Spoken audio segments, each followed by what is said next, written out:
amantii jijjiirachuu siiti itti gaafatamaa qabna anarraa kaasi. Si galee ammallee amantii jijjiirattee mucaan haala qalbiin kennineef jala deemtanii arrabsaa jirtu. Sheeka gadi ba'ee itti mul'atan kaa. Sheeka gadi ba'ee obboleettii kee musliimaa jechuudha. Sataruu didde viidiyootii waraabde. Yeroo isin ilma dhiiraa gadi baatee akka maraachuu taate nama arrabsitu jechuudha. Sataruu diddanii viidiyootii waraabdanii duuka deemtanii maraachitanii rabbi isin amanaachuu waan hin jedhu qabu. Wallaahi fuulduree qiyaamaa. Wallaahi qiyaamaa gaafa namni qullaa baatamee deemu jira. Dukkana qabrii fuuldura keenya jira. Mucaa kana jechuudha maraachitanii. Duuka deemtanii tiktookitti guddifachuudha. Maraachitanii mucaa miskiina jechuudha. Akkaataa inni gijanii keessa seenee na jeeqa jechuudha. Maaliif obboleessi guddootu obboleessa xiqqaa wanti godhate jechuudha. Gorfata. So kanaafuu warra cidhatee jiru waan taana ta'eetan katabdanii please takkaas namni mootii ta'eetira mana kiyyaa qabu yoo jiraatan please takka tuqaadha. Nurra kabajaa dubraa fi dhiiraa akkasiiti galatooma mubee itti fufi dhifamaa wajjin kabajaa kanaafniya dhufanii mubaarak rabbii jedhiiti maallaqa nyaatamne maal naan jedhu rabbinaa fadhiisu deemee maallaqa akkamitti nyaataman jedhee ahmata 5 ol jechuudha halkan na taajjabu nama 500 jira waggaa 5 guutuu dhiirinan jaallatu. Deemee lakkoofsa irraa buddee obboleessu deebisi maallaqa obboleettii keenya kana.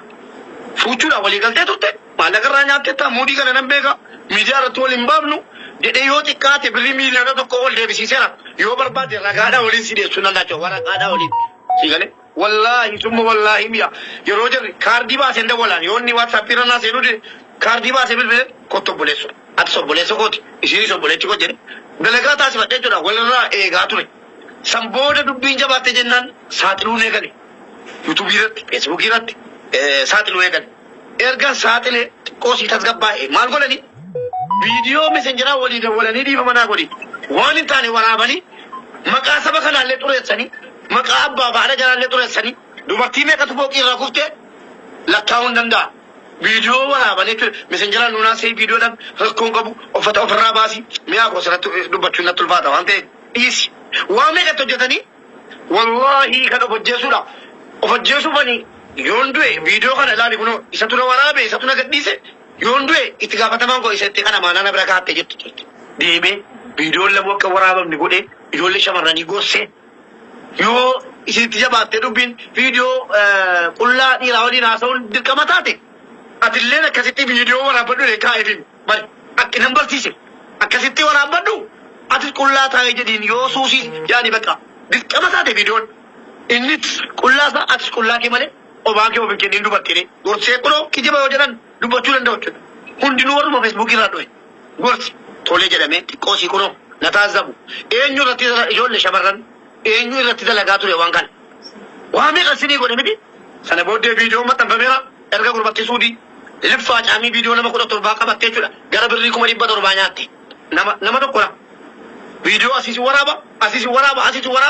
Video san isinin beektu waraabamu itti ergeeti maallaqa na erge. Wanni na gaddisiisu maali? Wanni kanatti nagaase jechuudha. Intalli tokko video waraabe mana talabaa jirti. Video waraabati. Video itti naase. Video itti qoosii bakka dubbii barbaadeetti maallaqa barbaade video maallaqa na ergi. Na dhukkubaa jiranna maal dalagataa jirta ati sii jetteeni. Qoshaashaa jedhee video san itti erge.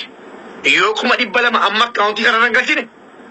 Video ke kana saaxile intaloon dhukkubate jechuudha. Digalee dhukkubarra buute iyyafattee lakkoofsa kiyya dhuftee mubaarak maallaa wayyaa yoo dhattee arrabsite yoo dhattee xotte video kiyya maxxanseenaan abshiriin jedheen qoshaashaan jedheen mee video kanaati dhiiraa maxxansi lubbuun hin jiraattu ati immoo jedheen intaloon kun duunaan itti gaafatamaan siin jedheen tole jedheen video san irraa balleessee san booda erga mucaa kana saaxile nama 7tu himate maallaqa deebisiise. Tigale gorumsa sidii fatoo jedhee jechuudha viidiyoo 5 gadi fidee gorsee maal jedhee amma miskiinan mana talabaa jiran iyyuu bakka dubartii biyya arabaa jedhame jechuudha. Dubartii biyya arabaa jechuun dhiifama naa godhi malee ummata biyya faranjii jiru caalaatti kan masjiida ijaaraa ture kan yeroo rakkoo qabnu nu qaqqabu jalqabatti ijoollee biyya arabaati. Reefan isinii wal baraa jira miyaa kiyya si galee warra biyya faranjii reefu marga tiktookii dhufee wal bare malee gargaarsa guddaa masjidaa bistee akka miidiyaatti kamaalitti kanan waan namni waan beeku irraa dubbata sigalee wannan irraa beeku amma iyyuu tiktook irratti mana kiyya irratti kan gargaarsaan tooppii qabatee jiru ijoollee biyya arabaati maal gooteetu shinti beetii micciteetu biyyattaan garbii qabu gorsee miteeti galee mi'aawu gorsee barnootas kennee fi tolee naan jedhani amma nan dhagaa lakkaa dubbiin keessaan taate hagi barumsa fudhate qajeeleera hagi barumsa fudhanne maal jedhu mubaarak rabbii jedhiitii akkas ta'an eenyu itti madhu jennaan natti machuu dhuftee yeroon jedhe namatti kanaan dura maallaqa deebisiiseeftu natti mate sim jedhi dhaqii kafatee godha akka maatiin keessan itti jiranu rabbiin qofa beekaa yeroo eerumu jaallachuu itti jaalladhu waan hin taanetiin galiin gaafa eerumu jette mubaarak musammaattan eerumaa jira jedhi maatii kee beeksifadhu maatii isaatii maatii kee haga taate yoo wal baran siif kabajatu kennama asitti yoo kana hin taane kabajan qabdu maatii kee irraa kabajan fuudhinii jedheen gorte tolee jedhan warri gorsa kana fudhatee akkas na galateeffataara kunoo jala deemanii galatoomi jedhaaru tokko yoo kan hojii si tuqame naarra isaatti malee jechuudha. Namni maatii isaatii kabaja anamma koo haadha manaa koo Samiraa kana wallaahi na fatante fatanaa na fatante anuma jechuudha. Xiqqoosi anaa fi obboleessa koo hangafa gidduu walitti bu'iinsa jira xiqqoosi itti mufadheen ture. Abbaan qabu haadhan qabu akkasuma natti heerumin jee laa itti fira qabdaa fira kee ergetti fira koo erguun barbaaduun jee obboleessa kee ergitu malee naan jettee jechuudha.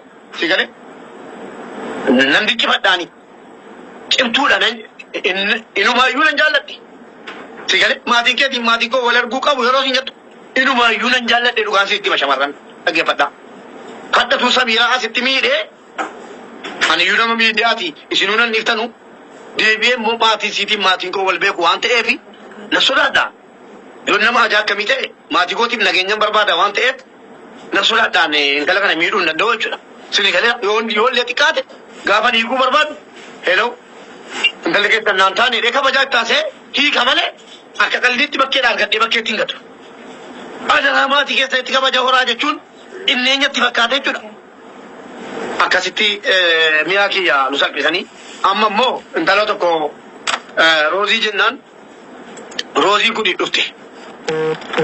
Rooziin dhuftee jeequmsa kaaftee tiktookii irratti anis reef tiktookii ol galuu kooti mubaarakiin waamaa jedhamee nan deemee invaayitee akkasitti ergee maal taateen jedheen akkas maallaqa na nyaatani maal taani yaa shamarran kee anoo isin gorseen jira kanaan dura anoo halkanii guyyaa isin gorsaa ture feesbuukii gootee fooloo 100 boo'in na jala ciisaa jirtu maaliif fuutaa jedheetti galee arraffamee maal ta'e intaloo sana lakkoofsa itti fudhee itti bilbilee gorsaan ture itti naasaan asirratti wannan dhaamoo jiraate mamii tokko dhoksaa tokko malee jechuudha. Ijoolleen keenya kan musliima. Wallaahi Rooziin amantii jijjiirachuu siitiif itti gaafatamaa qabna anarraa kaase. Si galee ammallee amantii jijjiirattee mucaan haadha qalbiin kennineef jala deemtanii arrabsaa jirtu. Sheeka gadi ba'ee sinitti mul'atan kaa. Sheeka gadi ba'ee sinitti obboleettii kee musliimaa jechuudha. Sataruu diddee viidiyootii waraabde. Yeroo isin ilma dhiiraa gadi baatee akka maraachuu taate nama arrabsitu jechuudha. Sataruu diddanii viidiyootii waraabdanii duuba deemtanii maraachitanii rabbi isin maraachu waan an jedhu qabu wallaahi fuulduree qiyaamaa gaafa namni qullaa baatamee deemu jira. Dukkana qabrii fuuldura keenya jira. Mucaa kana jechuudha maraachitanii duuka deemtanii tiktookii ittiin guddifachuudha. Maraachitanii mucaa miskiina jechuudha. Sidii galee namni geesse akkasiin amantii keessaallee ba'u. Eda viidiyoo si tokko argee wallaahi of qabuun dadhabe of ajjeesuun na qabe. Yaa Rabbi na ajjeesin jedheedha. Maal jettee? Nan jaalladha muslima jette. Garuu ijoollee muslimaatti eeyyeen nuti maraachiroo kaas dala deemteen golfini. Baay'ee abbaa koo taatadha. Baay'ee utaa. Dhaqii iftuuma waan jetta baay'ee yoo malqiyaamaa yoo biloo keessaatti baate. Qabrii haadha koo nyaate naa nyaatu. Baay'ee jala. Waa'ee amantii koo tiraan dubbataara. Waa'ee amantii koo tiraan gubatee dubbataara.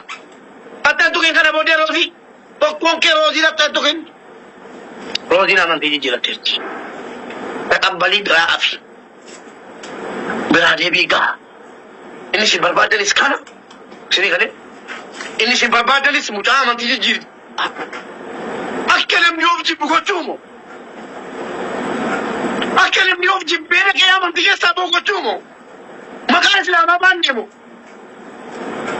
maqaa islaamaa jedhamne dubartii miskiina dubartii dadhabduu keessattuu dubartoonni rabbii waan roozaa irra ga'e tokkoon keetiin mucaan kun yoo dhuguma haqa muslimummaa nurraa qabaatu tokkoon keessaniin mana keessan haga laaseenu mana keessan seenuun isaan oolu wallaahi mana keessan aseen wallaahi jiddu maraachee mucaa amantii miti mucaan kun sa'aatii kanatti indoom jabduudha roozii dhugaa isin itti himaa isin caalti roozii duutee isin caalti. Jalan amantiin keenya akkana hin jenne amantiin keenya yoo namni gadi ba'ee yoo nan ka'ee nama arrabse waraabaati arraba kana feesbuukii irra kaadhaan jenne amantiin keenya sheekni fedhe na wajjin haasa'uu danda'a yoo namni waan barbaade hojjete obboleessa kee islaamaa obboleettii kee islaamaa satarii jedhe islaama miti kiristaanni yoo akkis irraa qaba jedheen amantiin keenya waa amantii keenya dubbachuudha eeyyama abbaa fedheen barbaadu waan ana akkanitti qareetti akkanitti utaa tokkollee taatu baraddetti amantiin keenya nama xiqqeessaa obboleettii keessan tokko kaatee mooshin taatee dubbatte waraabaati viidiyoo sana seenaadhaa lafa gaate akkasiin dhattee yaadatte akkamitti soobata namni akkamitti soobata mutaan kun akkamitti soobatti baliisi isinoo viidiyoo waraabdanii rooziin akkana jette rooziin kiyyaadhaan akkana jette rooziin addammoo akkana jette paarti 1 paarti 2 kottu rabbiin aybii kee gada baasu akkati aybii obboleettii keetii gadi baafti tokkoon keetiin aybii kee rabbi gada baasu ana dabalatee jechuudha anas rabbi aybii goona satarin aybii koo rabbi gada baasu kanas kanuma siin jedha akka waan aybii qabne qoshaashitti waa meeqa rabbi sataree jira buu waa meeqa wajjin rabbi sataree jira si obboleessu yaada dhume Rozi, abiye jala amin tu na, aybi sina satar tutur tak. Usah aku dapat tembola ni kadi bati.